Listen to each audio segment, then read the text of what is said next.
Hey everyone, welcome to BS Platypus. It's Kyle, and today we're going to go through some respiratory immunology. So to start off, let's look at the primary innate defense mechanism of the lungs, and that is mucociliary transport. Now, mucociliary transport consists of a protective mucus layer, airway surface lipids, and cilia. So you can see on the images on the right-hand side there, you've got the lumen, the gel phase, the sol phase, and then the cilia. So epithelial cells form an epithelial barrier between the outside air and the rest of the lung tissue. The goblet cells, they secrete mucus, which is a component of that protective surface. And cilia actually are extensions inside the cell, but that sort of poke out, sort of almost, if you think about it, like a tent. So there's sort of a pole inside a tent. The tent material is the cell membrane, and they protrude from the luminal surface of the epithelial cells into the lumen, and they move. So they beat in an asymmetric rhythm, and they're actually beating, generally moving that mucus outwards. So from the alveoli outwards towards the airways. And eventually out of your nose or mouth. They actually they don't start in the alveoli though. They're a bit further up in your upper respiratory tract, sorry. And that mucus moves at about the rate of 1 centimeter per minute. Now, if we have a defect in this mucociliary transport, then we're gonna be at risk of recurrent respiratory infections. And that's because we don't have our primary innate defense against pathogens. So people who are more likely to have defective mucociliary transport are going to be smokers, those who are on anesthetics, people who have an infection, a current infection, bacterial or viral. If they're suffering from a syndrome called immotile cilia, so those cilia can't beat and move the mucus outwards, thus moving the pathogens up and out of the lungs. And also those with cystic fibrosis, because they have much thicker mucus. All right, so if we're moving on from that a little bit, we'll have a look at the actual specific immune function. So compared to that primary line of defense, the immune function of respiratory epithelial cells. So it's very important to note that they do have immune function. They actually express pattern recognition receptors. So that will then recognize pathogen-associated molecular patterns. So pieces of pathogens that the body can go up, that's foreign, we need to manage that. And so when these pattern recognition receptors are activated, then they secrete cytokines and chemokines, or cytokines and chemokines, at the basal surface of the cell. So not the luminal surface, the opposite surface. And that results in the recruitment of immune cells and the recruitment of antimicrobial compounds. So sending, for instance, defensins into the lumen, which will damage pathogens and protect the lumen. And so it's all a bit jargonistic, but I hope you'll suffer through it with me.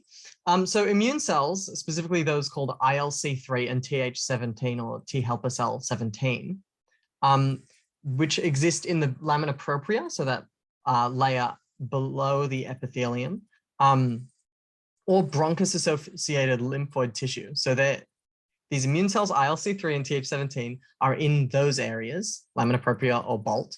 They secrete an interleukin called IL-22, interleukin 22.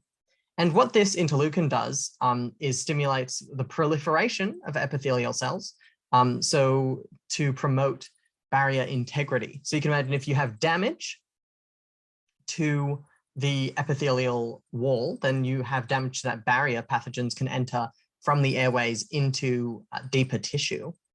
And so these immune cells, ILC3 and T helper cell 17, they secrete IL-22 to cause the proliferation of these epithelial cells to then sort of rebuild the wall that is the epithelial cells. And just a brief note on bronchus-associated lymphoid tissue. So it exists in the respiratory mucosa, And it's specifically lymphoid follicles, so this lymphoid tissue that has immune cells in it. And it exists in the bifurcations of the upper bronchi, so in those forking components of the upper bronchi, directly beneath the epithelium. So they exist to help perform this immune protective function in the lungs.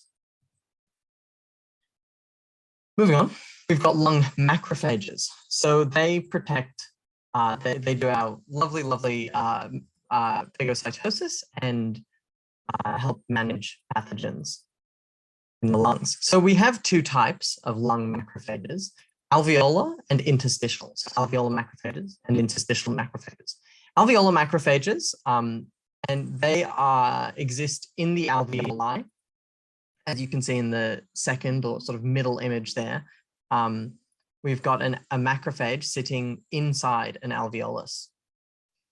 And so they're well positioned to phagocyze particles that we've inhaled. Whereas interstitial macrophages exist in the interstitium, so a bit deeper in, past that epithelial type 1 pneumocyte layer. And they activate if the barrier is breached. So if you move from where you've breathed in, where the air is existing, if the barrier is breached and we're entering the interstitium, then interstitial macrophages will protect, which makes sense, it's in the name. Now, looking a bit at the sort of the process of the innate immune system resulting in sort of the inflammatory response, we can look at this and realize that bacteria will trigger the macrophages to release cytokines and chemokines. This is going to result in vasodilation and increased vascular permeability. And that obviously results in visible sort of redness, heat, and swelling, or perhaps not visible, but if you took a biopsy, you'd be able to see redness, heat, and swelling. And all of these inflammatory cells then migrate into the tissue, releasing inflammatory mediators, which is causing pain. And so you can see that all of these components are the classic inflammatory response, the redness, heat, swelling, pain, and loss of function. Important to note that neutrophils are normally in the blood. So they generally are monocytes that exist in the blood, and they should not be seen in a healthy lung, right? You won't see many in a healthy lung because they're in the blood, not in the tissue normally. However, in an infected lung, neutrophils are recruited, so they move to the site of infection to destroy microorganisms by phagocytosis, as well as by releasing reactive oxygen species, so these chemicals that oxidize pathogens, and through degranulation, so releasing substances that are also toxic to pathogens.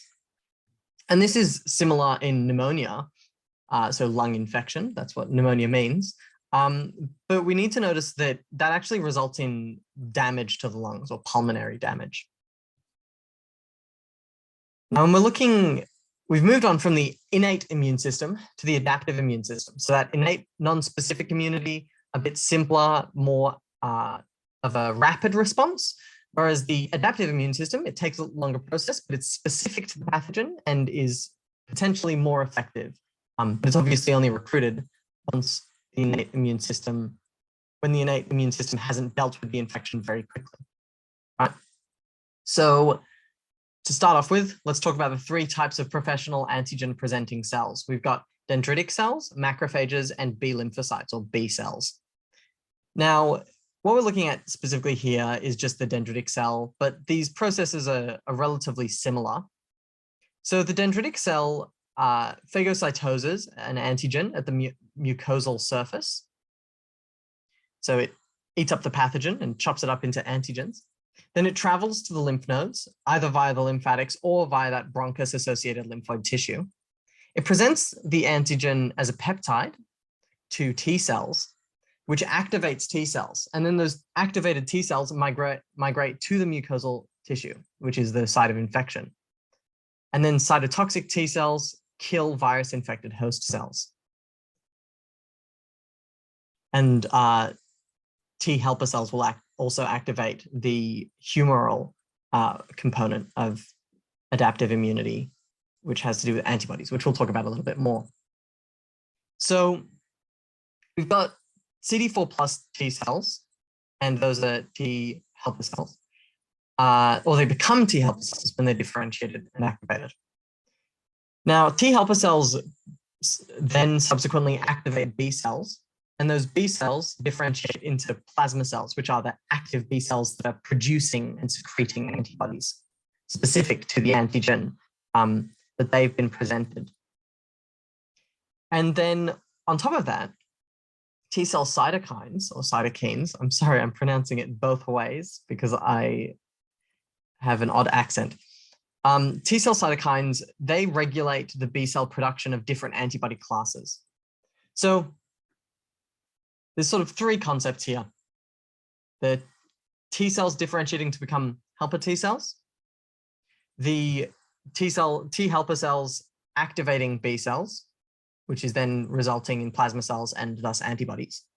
And just another point to note is that the cytokines result, they tell B cells which antibody classes to produce. So you can see T helper 1 cells release interferon gamma, and this I'm sorry, I'm looking at the wrong image. I was looking at the bottom left, I'm meant to look at the bottom right, sorry. So you can see that if you release IL-2, 4, and 5, then you'll stimulate the B cells to differentiate to a plasma cell that produces IgM. If it's IL-5 and TGF-beta, then it's going to be IgA, and if it's IL-4 and IL-13, then it's going to be immunoglobulin E. All right, we're mainly looking at IgA and IgE, as you'll see in the next slides.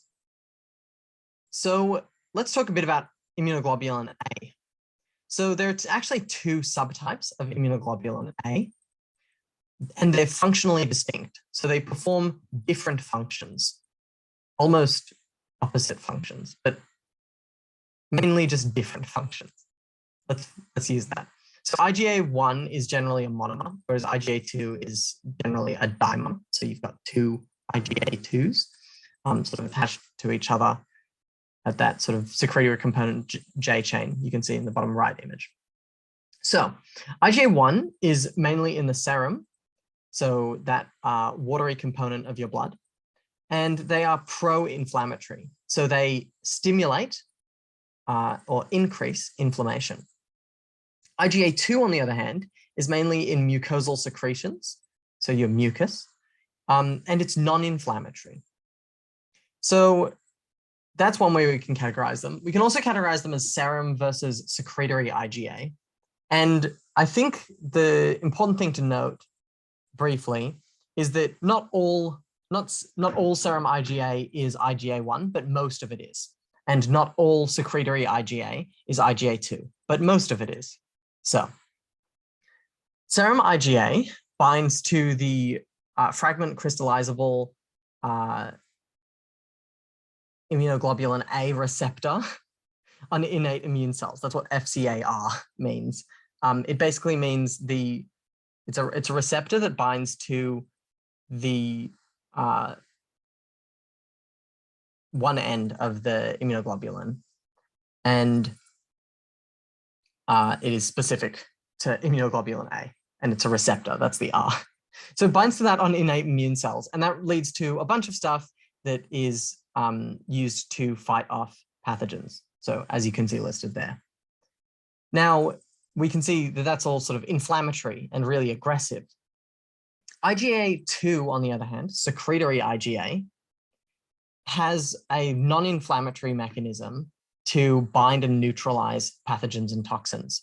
So it's transported across epithelium from the basolateral surface. It's endocytosed, transcytosed to the apical surface, and then is released into the lumen. So for instance, into the gut or into the bronchi. And it binds to and neutralizes pathogens and toxins. Now, the receptor that actually binds to IgA, a part of the receptor breaks off called the secretory component, and that remains attached to IgA2, and you can see it in green in the bottom right image here. And that actually inhibits the binding of secretory IgA2 to that FCA receptor on innate immune cells, which means that it can't activate innate immune cells, and it also can't activate complement or the complement system. So that's how it's non-inflammatory. That secretory component prevents its binding to the FCA receptor. Hence, IgA2 is non-inflammatory, IgA1 is pro-inflammatory. All right, we're almost done. Thanks for bearing with me. Mast cells, immunoglobulin E, and asthma. So this is a very brief explanation of how immunoglobulin E is recruited by mast cells. Sorry, the other way around. IgE activates mast cells, and that results in degranulation, which results in the typical symptoms of asthma and the syndrome of asthma. So mast cells are immune cells that are found in the lamina propria. They have FC receptors, once again, those fragment crystallizable receptors that bind to that end of the immunoglobulin, specific for IgE. So what happens is immunoglobulin E will be produced because you have a faulty immunity to an allergen. And so you'll produce antibodies against an allergen. And so you're sensitized to that allergen. Because you've produced those antibodies, they are specific to the allergen. And then they will bind to the allergen if it's ever present. What that will result in is the activation of mast cells. And what that'll cause, once mast cells are activated, is mast cells to degranulate. And degranulation basically means that it's opening up and releasing a bunch of stuff. And that stuff includes granules of histamine, which is an inflammatory mediator, secondary mediators, so things like leukotrienes and prostaglandins involved in things like pain, and cytokines. So once again, just causing more inflammation. And so we can see in these diagrams here, under the title Tissue Reactions in Allergic Asthma from your lecture slides, that in the acute phase, these inflammatory mediators that are released when mast cells degranulate cause increased mucus secretion and the constriction of smooth muscle. And that results in the obstruction of the airways. So it's much harder to breathe when you're having an asthma attack. And it will also result in the recruitment of cells from the circulation to the site of inflammation. And so you can see that immediate phase, the antigen challenge, the allergen challenge, in this bottom right yellow image, that the peak flow expiratory rate or the peak expiratory flow rate, so how well you can breathe, absolutely tanks. It drops from around 400 liters per second to what is that, around 25 perhaps. So you can see when the antigen is presented, that causes IgE bind to it. That causes the mast cell activation and the degranulation, causing all of the inflammation, mucus secretion, smooth muscle contraction, and recruitment of cells, which results in it being much harder to get air through the airways because they've gotten much smaller due to that mucus and contraction. And then you can see that you have an immediate response that's in the time frame of roughly an hour, resolved within an hour, whereas you've also got a late phase response where that peak flow expiratory rate is reduced in the course of many hours as well. So you have sort of immediate and slightly longer term asthmatic responses to these allergens. All right. A bit of a headache, but just go over it a couple of times, look at the diagrams, and it'll be sort of manageable. Finally, your final slide, you're almost out of here. is noting that T cells regulate the antibody class. So as I said a little bit earlier, we're just going to go over that again, look at this image a little bit more. So T cell cytokines, specifically which cytokines they release, will regulate which immunoglobulin, Ig, or also known as antibody classes, are produced by the B cells. And this determines whether you have an allergic or non-allergic phenotype. So you can see with these T helper 2 cells, they release interleukins 4, 5, and 13. And while this is originally intended to protect against parasites, when it is overactive, that results in allergy. Contrarily, you have T helper 1 cells that release IFN gamma, and that can result in disease pathology, specifically autoimmunity and chronic inflammation. And down at the bottom here, we've also got T helper cell 17, releasing interleukins 17 and 22. And its role in disease is it actually can cause autoimmunity. So the main things to take away from here are that different T helper cells release different key cytokines, and those different key cytokines, when overactive or active in the wrong situations, result in disease, in pathology. Yes. All right. Thank you very much. Apologies for the complexity. Good job for getting through it. And I'll see you next time. Have a great day.